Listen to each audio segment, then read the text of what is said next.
welcome to Turn the Page, the official podcast of the Syosset Public Library.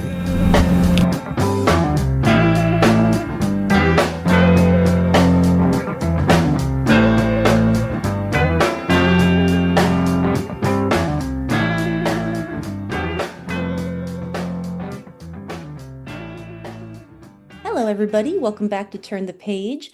I'm your host today, Jen, and today I am joined by the author of a really exciting, really epic, but also very personal and nuanced sci-fi trilogy, a really fascinating saga, and I'm so excited to get to have this conversation. So welcome. Could I ask you to introduce yourself and your book, please? Yes, thank you very much, Jen. My name is Jeremy Szal. I am the author of the Common Saga, which is a dark space opera about the DNA of an extinct alien race that gets used as a drug that makes people get high on adrenaline and aggression. It's pretty much, I describe it as Red Rising meets Mass Effect, but with lots of sibling angst and alien drugs, basically. The first book was Stormblood, the second book was Blind Space, and the third book, Wolfskin, has come out in the UK a couple of months ago and is coming out in the US in the start of 2027, I believe. So yeah, the whole trilogy's out, which is very exciting. It's very exciting for me who got to encounter a whole bunch of it at once. I'm making my way through it. Before we started recording, I said I'm about halfway through the trilogy, and it's a lot of fun, and the world building is really, really fascinating. So before we get to the books themselves, could you tell us a little bit about your career and your journey as a writer? Yeah, sure. So I started, I guess, writing. Yeah, I've always wanted to be a writer, and I started doing it in high school and then university, but failed miserably at it. And then once I graduated, I was like, I think 20 years old at the time, and I told myself, okay, I can either enter the full-time workforce or I can go and actually take another stab at it, like try and actually get a book out. Because by then I'd had a bunch of short stories published, and I'd tried, getting a few novels out, but I'd failed miserably on the novel front. Like I wasn't getting any bites. So I sat down and I wrote a novel in 3 months, and it got me an agent. But that book did not sell. But however, the one of the editors who'd liked the previous book, Gillian Redfern at Gallant, she'd read Stormblood once I'd written it, and this was about start of 2020, 2017, I believe, and she said, "Hey, could we have another quiet look at it on the side?" Um, and so we sent it to her, and there was a bit of back and forth, and I had to revise it a little bit and then send it back off to her. But in October it was October 2020, October 2018, she bought the book, and it's the first book in a trilogy, and that became Stormblood. And then I had the next two books under contract, and June of 2020, it was published at the peak of the pandemic, which was, as you can imagine, hella fun. Yeah. But although outside of the novels, I think I've written about 45 short stories that have been translated into 17 languages. Um, and I was also the fiction editor for the Hugo-winning podcast Starship Sofa, once upon a time. But yeah, a lot of the time that these days my time is very much taken up with writing novels, and this trilogy especially. This has pretty much been like the my main project for the latter half of my 20s, or even a good chunk of my 20s entirely. That is, the story is epic in its own scope and it occupies an epic place in your own life. That's really, really fascinating. Yeah, it's appropriate, isn't it? Yeah. So what was the inception? Was it the setting? Was it a particular piece of technology that you exploring, a bit of world building? Was there a seed from which it germinated? Yeah, I think at some point I thought to myself, if in what would a space opera look like, and like because I've and but done my way, like how could I do a Star Wars my way, and so because I've at that point a lot of what I was writing leaned on the more gritty and down to earth sort of side of the genre, but I also loved space opera and I loved epic widescreen material. So I was like, okay, how can I merge the two? And then I just thought about ways to do that, and I thought, what's cool? Aliens. And then I was thinking, okay, what would the future look like if we actually merged ourselves with like alien DNA, alien biology? And I thought, what's the most messed up but fun thing it could be? And what my thought was, what if it was addictive? And so that's how I came up with the Storm Tech, this alien DNA that literally makes you addicted to violence and aggression.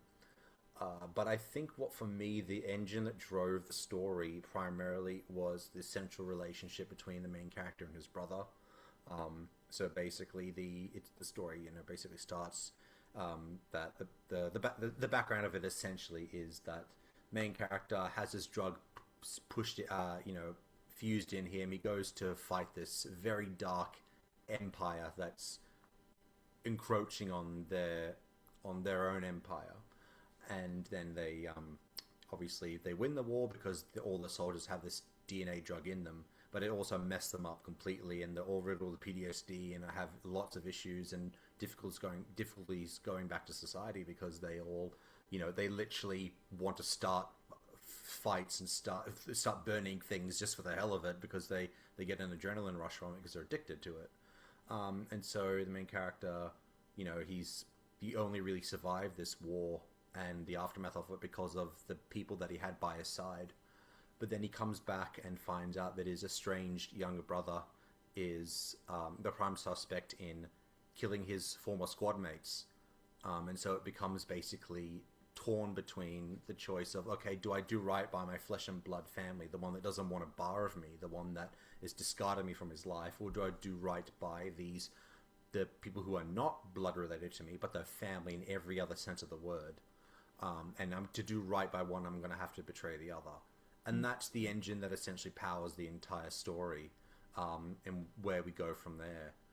I was much more interested in that, I think, than the actual world, the actual alien DNA itself. Although, of course, the two are completely intertwined because then, you get this person who has a very heightened sense of emotion and these very intense feelings and very aggressive feelings, and you wonder, okay, how is this all snarled up with my is because of the way I grew up? Is it because of the way I was treated by a father who's physically abusive? Am I violent because of this DNA that's in me, or am I inherently violent? It's kind of that nature versus nurture question as well. But at the heart of it, though, it is a love story between two brothers. A very dark, very intense love story, but one nonetheless. Yeah, and those personal stakes really keep you grounded when are also considering the more epic scope of the story, the wars between empires, literally taking place, across like the vastness of space.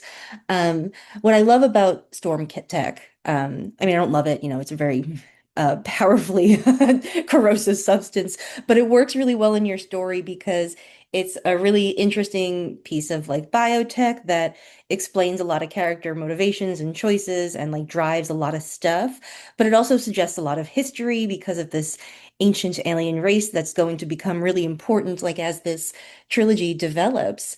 Could you talk a little bit more about world building and how you kind of, use character to deepen that kind of stuff. I love Compass too, this idea of an asteroid that has been hollowed out and now, is a commonwealth. Yeah, thank you. I think I've so essentially like the story takes place, although it's in a big space opera universe, like something like Star Wars and Mass Effect. The majority of the action, at least in the first book, takes place in this big, as you said, this hollowed out asteroid that's called Compass. There's essentially a myriad of cities stacked on top of each other, and every single level has a different aesthetic and class system and a different environment. There are places that the aliens go, and then there are places where the rich people hang out. Then there's the central stations, the grungy places, and there's this tourist places. Then it's the neon-dunked, grimy, gritty places. And I think that living in because I live in Sydney, Australia, and it's a very metropolitan, very multi-diverse, very chaotic city where you have it's a big melting pot of all these different cultures and peoples, and you can literally from, within half an hour can be in a completely different environment and seeing completely different people from a completely different part of the world, living in this little enclave that's somehow connected to other places. And then, when I was a kid, like I was all, traveling across the world, going to places like, Bangkok and Tokyo and London and places like that. And you have all these melting pot cultures, and that always really fascinated me. But you people just being able to just move between worlds like that. And so I just thought, well, I'm just going to take that and put it in space. And that's essentially what is largely the inspiration for Compass.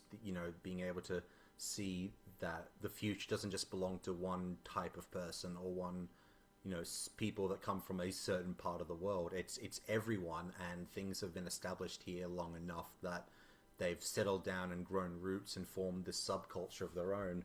And I, especially like with aliens, like when you encounter a lot of aliens in fiction, they're either, basically have rubber foreheads and just talk funny, or they are inscrutable and way off in the galaxy somewhere doing very alien things. And I just thought, okay, what if I did neither of those things? What if I did something that was in the middle? And so you have aliens that were born on this compass, this asteroid, the same as the humans, lived among humans, open up shops, but they are still fundamentally aliens. And so how do they adapt, and how do they grow, and how do they interact with people? And I find that very interesting when you have someone who's not even human, but then they grow up amongst this other culture. Like, what happens to both cultures, and what's this great cross contamination? And I think that especially in like book 2, I think that there's like, I'm pretty proud of the world building there, that there's this section where they go off and talk to all these aliens in this alien level part of Compass. And I got to really stretch the imagination and think, okay, how can I make this both alien but also very grounded, and like, okay, I know what this is, and these are people that we can talk to and have a conversation with, but they're also very much non-human and have a very different perspective that we do. And I just love just throwing these things together and just seeing what comes out of it. Yeah, that's really cool. I grew up a huge Star Trek fan, and I still am. But one of the things that earlier Star Trek in particular, I think doesn't always get right is that there's like a lot of monocultures, like they go to a planet and everybody is the same type of alien, same type of person, looks exactly the same. And that's not even how our world works. So I don't think that that's how other other entire worlds would work. And I like that sort of more realistic social dynamics in sci-fi. So, returning to balancing the epic and the intimate, could you tell me a little bit more about Vakov and his relationships, especially his brother? Because it evolves in really interesting ways, just even in what I have read so far, and I imagine it continues to do so. Can you talk about what issues you wanted to explore through their arc together? Yeah, sure. So we may venture into slight spoiler territory here, but I think I'm going to keep it pretty abstract and general enough. But the first book starts off with Vakov, you know, understanding that his brother is now essentially involved in an organization that is killing off his squad mates, and that he's in a very dangerous situation, and so either he's trying to get him out of it, but he doesn't really particularly want to get out of it. And it's like, how can you offer someone redemption if they actually don't want to be redeemed? And should you continue trying anyway, even if there's hurt, even if there's damage? Is that family bond strong enough for you to persist and still go after them? How far does love go? And I think that obviously that's all very well and good, but I can't really do that for 3 books. I can't just strike that same chord, for 500,000 words over the duration of an entire trilogy. I think it would be boring. And just like people change, characters have to change, because I think that's fundamentally why we read books and stories, is to see people go on a journey and to evolve and change. And if the world that they live in is going to change, then of course they should change as well. But not always in the same way. And so as the books go on, their relationship does deepen, and they do find ways back to each other in ways that I think that surprised me, but also ways that I felt like, okay, this, it has to go this way, because it not only is this the most interesting way for this to develop, but it's also realistic. I mean, you to have, if these two people have a bond that's so strong, and they've endured so much together, then surely there's something still in them that they can agree on. There's something still in them that helps them find their way back to each other. And I think that I was really interested in seeing that develop, because it's a very strong emotional core that I think resonates with a lot of people. And I think that people who've gone through ups and downs in relationships, it's not even just like, with family, but also with friends, or, siblings, I think would, and that's certainly something that I've gone through. I've gone through like up and downs. Like, I've got a sister, and we can say things to each other that we can't say to anyone else in the world, not our parents, not friends, because we would get, either, no one would want to have a bar of us, or people would say, how dare you say that? But you actually can do that to a sibling, or you can do it with someone that you've known for 20 years, or consider them like a brother. And, I've got friends that I consider to be closer than family. Like, I've got someone I know who I consider to be a little brother, even though we're not blood related. And so I can still say things to him and do things with him that I can't do with someone else. And I'm interested in exploring, hey, what are the emotional consequences of that? What happens when you develop that bond with someone, and then because you're so close together, when you have a disagreement, or you have something that drives a wedge between you, then it has so much more of an impact, because you feel that pain or that disagreement so much more deeply. And I'm just very interested in exploring that bond, and seeing what it does. I think especially in fiction, we see a lot of relationships that are very that are like, between lovers, and that's all very well and good. I mean, there's certainly romantic relationships in every novel that I've published, and most stories. There's some sort of relationship to that degree. But I think we see what's a little bit less common is relationships between siblings, platonic relationships, especially between men.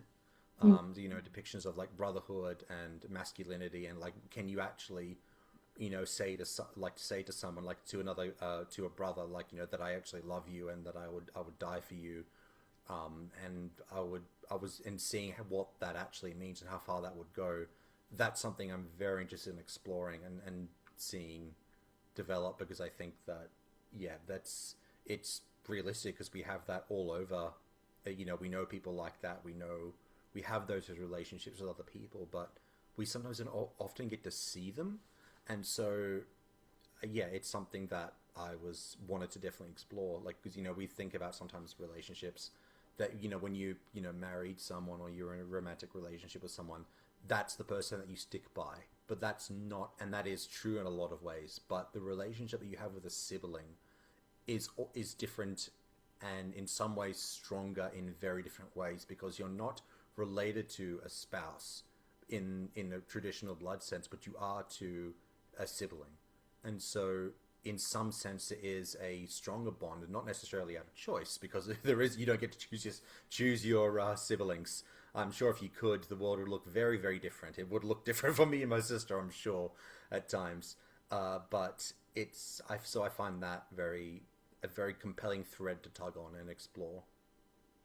Totally. Yeah, it's to think about these relationships and through the lens of, competing loyalties, even though most of us are not operating at the level of intergalactic war, I think we all sort of know that feeling of, our personal obligations and relationships competing with our professional ones or our friendship ones, and how all those things blend.